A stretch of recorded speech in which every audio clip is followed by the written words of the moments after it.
Capek atau tidak itu soal perasaan. Wah, tak pernah.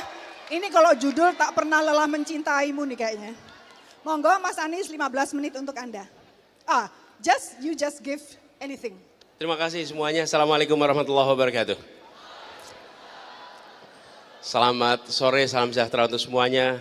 Terima kasih para panelis di sini, teman-teman mahasiswa semua yang memilih hadir, memilih bersama-sama memikirkan untuk Indonesia ke depan, karena masa depan adalah milik dari teman-teman semua di sini.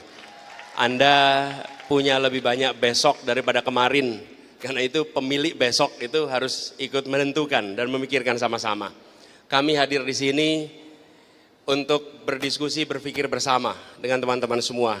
Dan kami datang sebagai rasa hormat, karena teman-teman memilih untuk tidak menjadi penonton yang tak peduli, tapi menjadi bagian yang berpartisipasi untuk memikirkan pergerakan kita ke depan. Terima kasih. Yang kedua, izinkan saya sampaikan terima kasih pada teman-teman KIB yang telah menyelenggarakan acara ini di berbagai tempat. Teman-teman sekalian, kami berdua saat ini mendapatkan amanat untuk mengikuti proses pemilihan presiden. Amanat ini adalah amanat yang besar, tapi insya Allah tidak berat. Seperti tadi, capek atau tidak, berat ringan itu soal perasaan. Apabila ini kita jalani dengan sebuah ikhtiar serius, maka yang terasa besar itu tidak jadi berat. Nah, kami ingin sampaikan dalam kesempatan ini bahwa misi utama yang kita emban adalah kami ingin mengembalikan gagasan utama mengapa Republik ini didirikan. Republik ini didirikan dengan ide. Para pendiri Republik ini adalah kaum intelektual yang memiliki pengalaman perjuangan, mengalami beratnya kolonialisme, punya kedalaman intelektual, punya wawasan yang luas, yang mampu menerjemahkan pengalamannya, observasinya, cita-citanya menjadi sebuah gagasan untuk Republik baru yang bernama Indonesia. Diwujudkan dalam pembukaan Undang-Undang Dasar 45, yang kalau kita lihat narasinya, kita boleh bangga. Indonesia memiliki narasi cita-cita kemerdekaan, tujuan kemerdekaan, janji kemerdekaan, yang bila dibandingkan dengan negara-negara lain, maka Indonesia bisa dibilang paling memiliki konstitusi gagasan yang luar biasa. Nah, apa gagasan utamanya? Dalam hemat kami, mengapa kita mau merdeka, mengapa kita berjuang untuk merdeka? Karena kita ingin merasakan keadilan, kita ingin merasakan kemakmuran untuk semuanya. Itulah yang kemudian menjadi visi kita, misi kita. Indonesia adil makmur untuk semua. Karena yang kita saksikan selama ini, Indonesia yang maju untuk sebagian, Indonesia yang makmur untuk sebagian. Ketimpangan ada di mana-mana. Karena itu kita ingin mengembalikan tujuan utamanya yang selalu kita bacakan di dalam upacara-upacara. Apa itu? Sila kelima, keadilan sosial bagi seluruh rakyat Indonesia. Inilah gagasan utama kami. Karena itu kami ingin agar semua langkah-langkah, semua kebijakan ke depan bisa menjawab pertanyaan paling sederhana. Apakah sebuah kebijakan menghadirkan rasa keadilan atau tidak?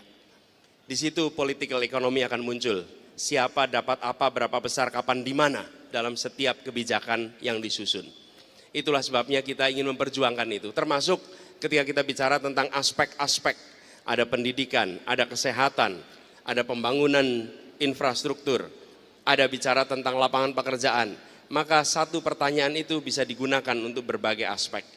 Dan ketika ini dipakai, kami yakin bahwa arah dari Republik ini kembali kepada arah untuk menghadirkan kesetaraan, menghadirkan kesamaan kesempatan, dan harapannya bisa memangkas yang disebut sebagai ketimpangan yang hari ini ada. Ketimpangan apa? Jawa luar Jawa, desa dengan kota, ketimpangan antara mereka yang terdidik, tak terdidik, yang dapat pekerjaan dan yang tidak dapat pekerjaan. Ketimpangan-ketimpangan ini sudah berjalan panjang. Bila tidak ada langkah korektif, maka kita akan menyaksikan Indonesia yang makin berjarak antar satu unsur dengan unsur lainnya.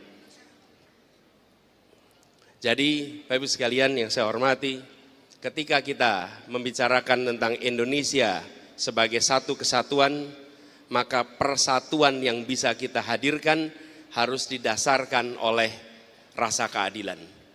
Persatuan bisa hadir dengan rasa takut. Kita pernah memiliki stabilitas. Stabilitas itu hadir kenapa? Karena ada pemegang senjata yang mengawasi semua dan meminta semuanya untuk stabil.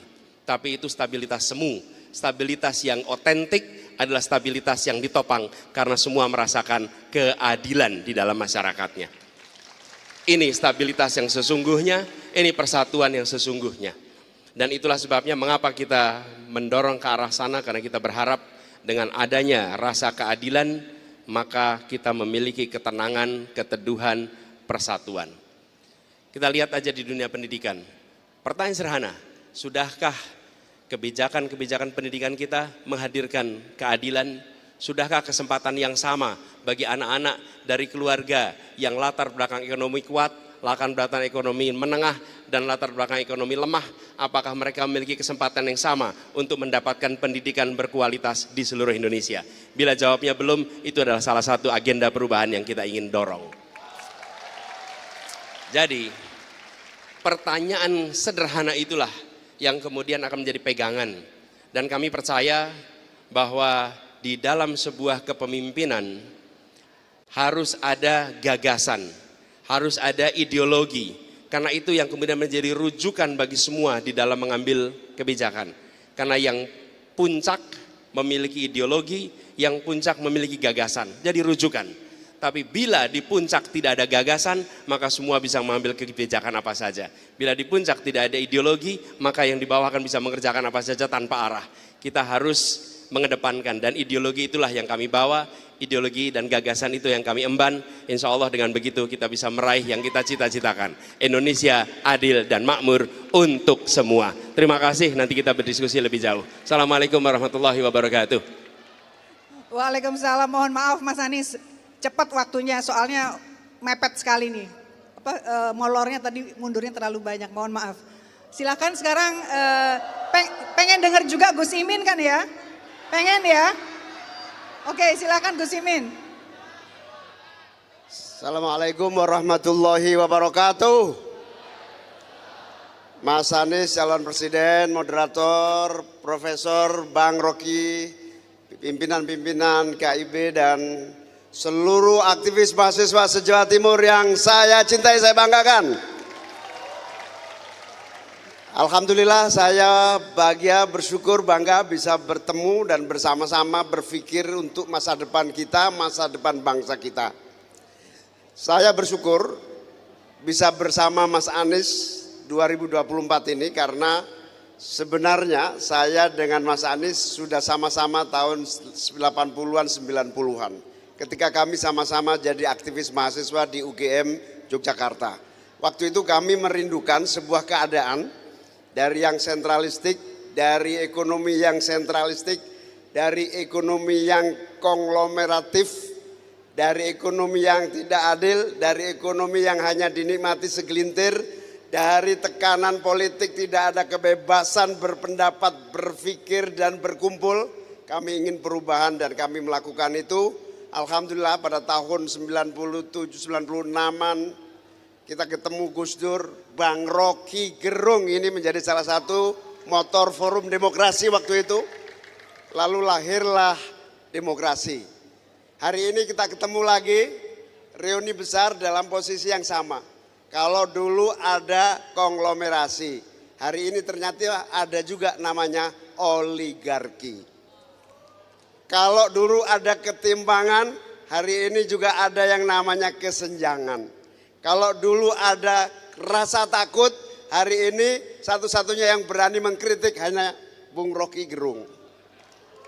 Tadi saya di UNER, ditanya oleh salah satu panelis, nanyanya begini, bagaimana mempertahankan demokrasi agar tidak mundur dan bagaimana caranya agar pemerintah dipimpin oleh pemimpin yang betul-betul objektif, bukan wasit sekaligus pemain atau pemain sekaligus wasit.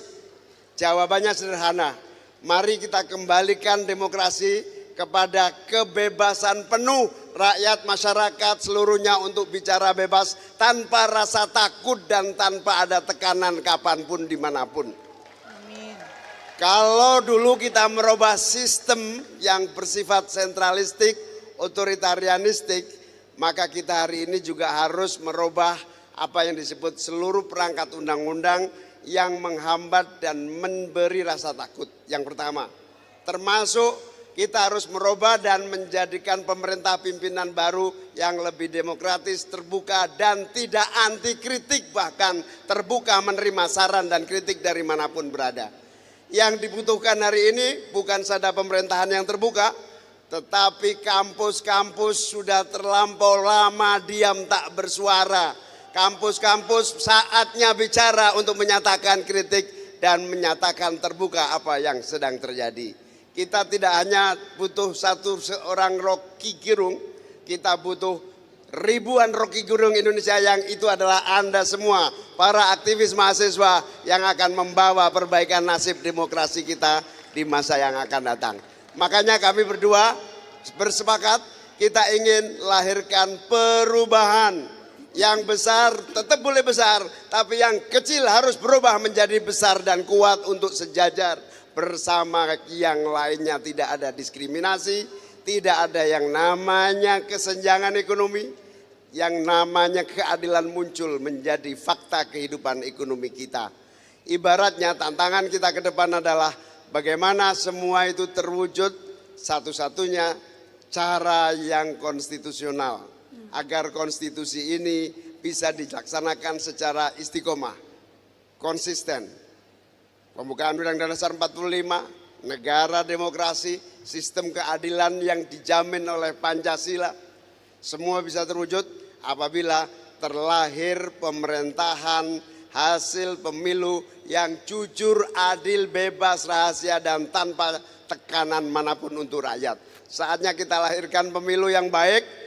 Karena itu kami berdua bertekad bersama-sama hadir dan insya Allah akan bersama-sama untuk melahirkan pemerintahan yang benar-benar melahirkan pembaruan, perubahan nasib untuk rakyat Indonesia yang lebih baik. Amin. Terima kasih sahabat-sahabat para aktivis, terima kasih semuanya menjadi bagian dari masa depan Indonesia. Tidak boleh kita serahkan kepada siapapun. Di tangan kita, kita akan kawal perubahan menjadi lebih baik. Allahumma amin. Assalamualaikum warahmatullahi wabarakatuh. Waalaikumsalam. Terima kasih banyak. Sekali lagi saya mohon maaf kepada para narasumber dan juga panelis karena waktunya ini sepertinya disunat ya, dipotong-potong ya, tidak seperti rencana. Oke adik-adik, are you ready? Sangat banyak persoalan bangsa tentang konstitusi, tentang undang-undang, tentang ekonomi, tentang apapun, tentang budaya, tentang apapun ya, betul? Betul ya? Oke, karena ini adalah rumah kita, jadi sore ini adalah rumah kita bersama mereka. Ya, anggap aja rumah sendiri. Ya, anggap aja Mas Anies itu adalah bapak kita. Oke?